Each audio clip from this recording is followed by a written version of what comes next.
go.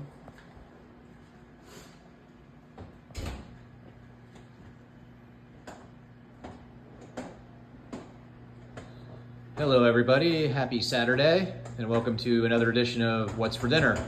I hope you're all doing well, enjoying your Saturday afternoon. Hopefully not doing anything too stressful and getting a nice break for the weekend. So what do we have going on here today, hon? Well, today I made sausage crusted pizzas. Okay. So I just took ground sausage, flattened it in the pan. This was 2 pounds because I buy the big 2-pound stick from Sam's. Okay. So flatten it out in the bottom. You can see it retracts, so like it shrinks. But then I cooked it at 450 until it was brown, until I hope it's cooked. I didn't thermometer it. And then took it out and added sauce, cheese, pepperoni, mozzarella, and then Parmesan on top, and then cooked it for a little bit longer. Okay, that looks really good. Looking forward to having that. We've made this before, but it's been a very long time. Yeah. Yeah, so this looks really good. Exciting. And then I'm warming you up leftover corned beef. Yep. So. Okay. Well, is our pizza that we're having today gonna cause our blood sugar or insulin to spike? And if not, well, if it does or doesn't, why is that important? Super important to prevent diseases. And if you have diabetes, blood pressure, fatty liver, anxiety and depression, osteoarthritis, rheumatoid arthritis, Crohn's, ulcerative colitis, IBS. Did I miss anything? Oh gosh, I don't know. You were just rattling them off. If you want to prevent or reverse or make better any of those, then eat like this and it will not spike your insulin. So if you do not spike your sugar, your insulin stays nice and low. Now on top of all that stuff I just said, you can also lose weight, which that's what everyone wants. I want you guys to heal and get better, but everyone wants to lose weight, including me. Like I don't want all the extra pounds. But that's how you do it, is keeping your insulin low. The only way to keep your insulin low is to keep your blood sugar low. And incidentally, 95% of blood pressures is insulin. So if you're on a blood pressure pill right now, maybe you don't need it. Interesting. Well, that's good stuff. 95% is my made up number, but it's just to show you that most of blood pressure issues are, you have kidney tumors, you have genetic stuff, but that's not the norm. Gotcha. And we also mentioned, you mentioned weight loss. We're really, and it's hard sometimes, we make that same mistake. We're talking about fat loss. That's what we're interested in, because we want to maintain muscle, because what we've talked about before, we want to maintain our resting metabolic or basal metabolic rate while simultaneously burning fat. So, and if you guys follow this way of eating that we're talking about, it puts you into, hyperdrive with regards to your fat burning. So, whether it's just eating low carb or it's, fasting, the types of exercise we talk about versus activity and things like that. I mean, all of it works together really nicely. And don't forget too, the most important basic underlying issue is sleep. We've got to make sure we have good sleep too, because sleep, if you don't get good sleep, it messes with the relationship your body has with insulin and sugar, and then it doesn't matter how you eat. Right, and cortisol. Yeah. Anyway, just wanted to be specific with that. Yeah. So what do you have on your mind tonight that you wanted to talk about? I was just going to talk a little bit about menopause. So the thing is I just had a patient come in. She's an older woman, and her doctor told her GYN said, essentially, we don't really care about menopause. You've been through childbirth, so childbirth is way worse.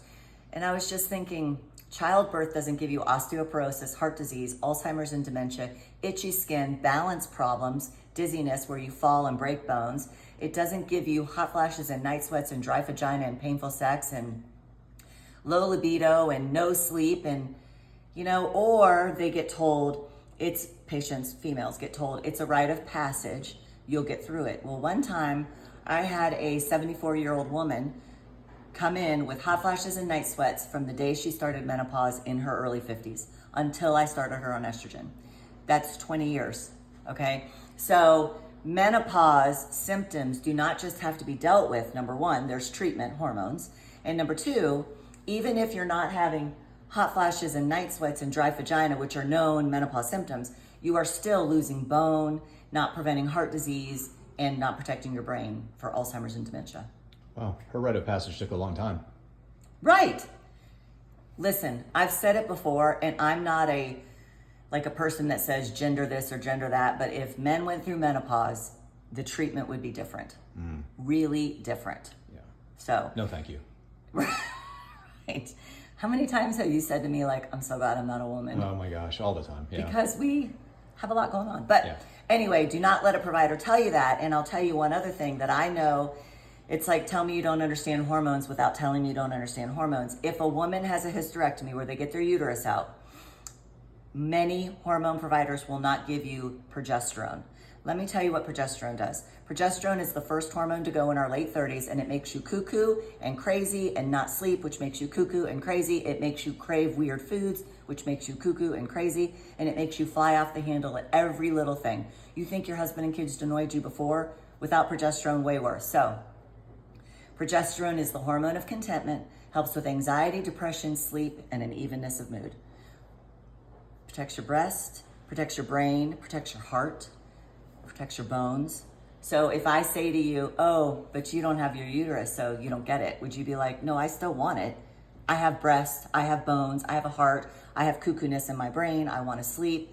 So that's another way to, you just got to find a knowledgeable provider. Like that's all we do in the clinic is hormones. And then metabolic health, of course, goes along with it, but you need a hormone provider that knows what they're doing, that will give you hormones. And remember, lots of studies, but a big meta-analysis showed hormones do not cause cancer in relation to the women that aren't on them or are on them.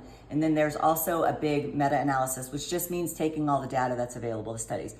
Women that have had breast cancer, one group goes on hormones after the treatment is finished, and I have a couple of these women with hormone receptive breast cancers, and then the other group didn't go on hormones. There was no increased chance of recurrence in the group that did not go back on hormones after breast cancer treatment.